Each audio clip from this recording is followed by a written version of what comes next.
Hello everyone. Our today's topic is internal capsule. जैसा कि हमने पिछले वीडियो में देख चुके हैं, the largest commissural fiber, that is the corpus callosum. Now today we will see a large band of projectional fiber. So what is this internal capsule? How you will define the internal capsule? So the internal capsule, it is a large band of projectional fibers going to and coming from cerebral cortex. So it is a large band of projectional fiber which is going to and coming from the cerebral cortex. As we had seen, the commissural fiber, the largest commissural fiber is the corpus callosum. The corpus callosum that connect the two cerebral hemisphere, and the projectional fiber that connect the cerebrum with the rest of the part of brain and spinal cord. So this internal capsule, it is the largest, or it is a large band of the projectional fiber going to and coming from cerebral cortex. Now we will see the situation, where it is situated. This internal capsule, it is situated on the inferomedial part of the each cerebral hemisphere. So ये कहाँ situated होता है? In the infero means below. Inferior is also called as below. Medial means towards the midline. So the inferomedial part of the each cerebral hemisphere, this internal capsule is situated. So it is lies in between caudate nucleus. See, this is the caudate nucleus, and the below the caudate nucleus there is a thalamus. This is the horizontal section. This is the horizontal section which is shown from the, or it is to be done from the inferomedial part of the each cerebral hemisphere, and which we are seeing from the upper side. So this is the anterior part, this is the anterior part, this is the posterior part, this is the medial part, and this is the lateral part. So here it is situated in the inferomedial part of the each cerebral hemisphere between caudate nucleus and thalamus medially. So this M for medially. So this lies in the midline. So near to the midline is the medially. So this is the midline. So this lies. This is the internal capsule of right side or right cerebral hemisphere. There are two internal capsules which lies in the inferomedial part of each cerebral hemisphere. Each cerebral hemisphere. So there are two internal capsules. So this internal capsule, it is lies in between the caudate nucleus and the thalamus medially, and the lentiform nucleus laterally. So this is the lentiform nucleus. This nucleus is called as lentiform nucleus. So it is situated on the inferomedial part of the each cerebral hemisphere between caudate nucleus and thalamus medially. So this is the medial part, this is the midline, and the lentiform nucleus laterally. Now we will see the shape. What is the shape of this internal capsule? This internal capsule is V shape. It is shaped like that of V. See, this is the internal capsule. It is shaped like that of V, and the concavity lies laterally. This is the concavity. This concavity of the V that lies laterally, and the convexity that lies medially. So it is having a shape of V, letter V. Concavity that faces towards the laterally. Now we will see the parts of the internal capsule. In how many parts the internal capsule is divided?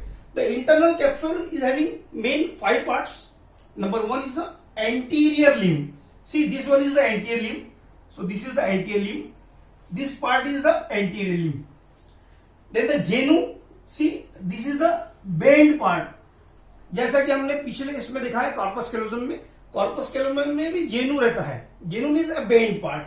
Any bend part is called as genu. So this is the anterior limb, the first part. The second part is genu, and the third part is the posterior limb. See, this is the posterior limb. So this is the anterior limb. This one is the anterior limb. This is the anterior limb. This the bend part is genu, and this the posterior part is called as posterior limb, and retrolentiform. As we have seen, this is the nucleus called as lentiform nucleus because it's shaped like that of a lens. ये lens की shape कैसा होता है, इसके लिए इसको बोलते हैं lentiform nucleus. So lentiform nucleus कि जो पीछे है, retro means behind, the part of the internal capsule which lies behind the lentiform nucleus is called as retrolentiform part. So this is the part which lies behind the lentiform nucleus. That's why it is called as retrolentiform part. And the last part, that is the sublentiform part, the part which lies below. Sub means below, lentiform is lentiform nucleus. So the part which lies below the lentiform nucleus is called as sublentiform part. So it is divided into 5 parts. The anterior limb, this is the anterior limb. The posterior limb, this one is the posterior limb. Genu, the part in between the anterior and the posterior limb is called as genu, which is the bent part. And the retrolentiform, retro means behind, the part which lies behind the lentiform nucleus is called as retrolentiform part. This is the retrolentiform part. And the part which lies below the lentiform nucleus is called as sublentiform part. Now we will see the fibers which are passing through the internal capsule. As we had seen, the internal capsule is an example of projectional fibers. Means some fiber goes to the cerebral cortex and some fiber goes from cerebral cortex down. So up and down fibers, they are called as the projectional fibers. So the fibers which are going down, they are called as descending fibers. The fibers which are going down means from where? They are descending down from the cerebral cortex to the rest of the brain and part of the brain and the spinal cord. So they are called as descending fibers. They are also called as corticofugal fiber. Corticofugal fiber or descending fiber. They are fiber which are descend from the cerebral cortex to the rest of the part of brain and spinal cord. They are called descending fiber or corticofugal fiber. The second one is the ascending fiber. This ascending fiber, they are also called as corticopetal fiber. They ascend from the thalamus to the cerebral cortex. So fiber which are ascend from the thalamus to the cerebral cortex, they are called as ascending fiber or also called as the corticopetal fiber. Now we will see first the descending fibers. Which fibers lies in the which part of this internal capsule? So in the anterior limb, this is the anterior limb, the most anterior part of this internal capsule is called as anterior limb. So this anterior limb, it contains frontopontine fiber.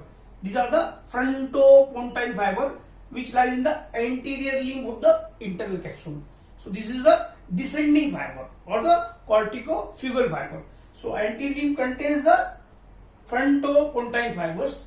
Then the genu. Genu also contains, the dotted one shows the frontopontine fiber. So genu also having the frontopontine fibers as well as the corticonuclear. See, this is the genu. So it is having a corticonuclear fiber. It is a fiber from the pyramidal tract. The corticonuclear fiber and the corticospinal, they are the example of pyramidal tract. So genu lies the corticonuclear fiber and the frontopontine fiber. This is the corticonuclear fiber and this is the frontopontine fiber. The frontopontine fiber lies on in the all three parts, means the anterior limb, genu and the posterior limb of the internal capsule.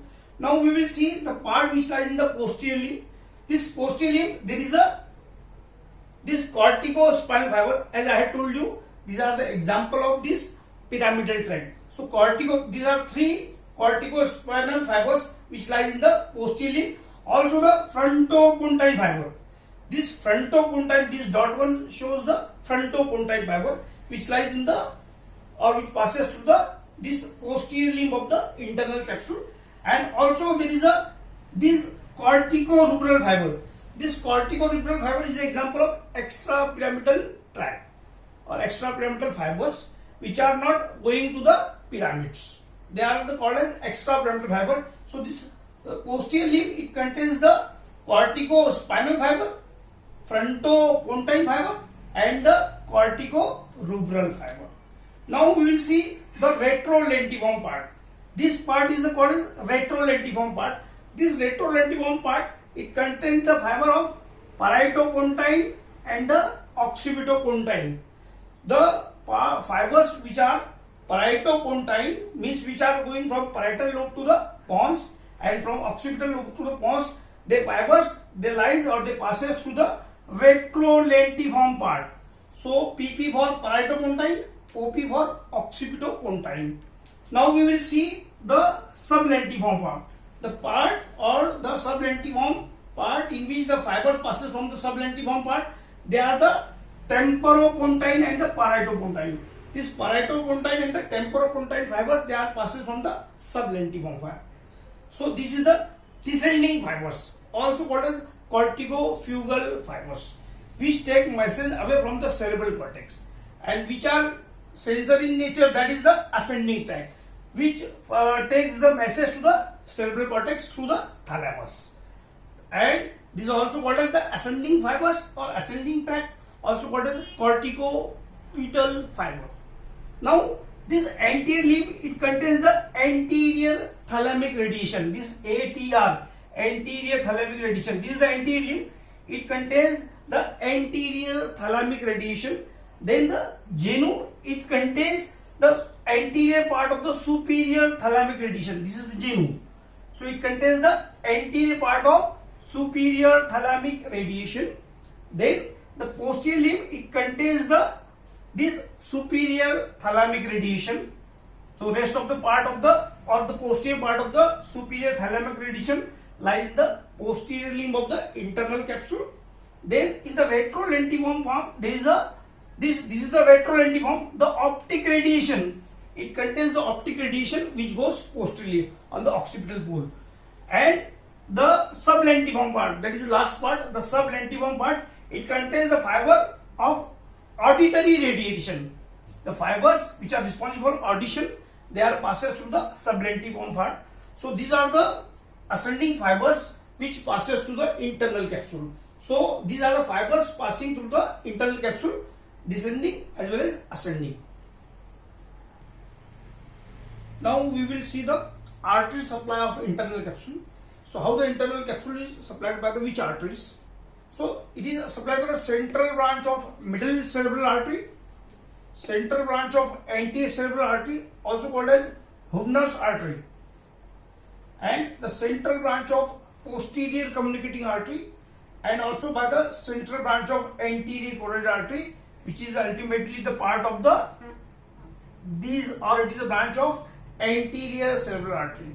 So the internal capsule is supplied by the central branch of middle cerebral artery, central branch of anterocerebral artery, that is also called as Hubner's artery, and the central branch of posterior communicating artery, and the central branch of anterior carotid artery, which is branch of anterior cerebral artery.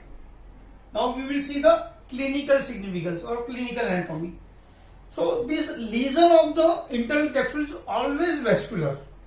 So the lesion of the internal capsule is always vascular and give rise to hemiplegia of opposite side.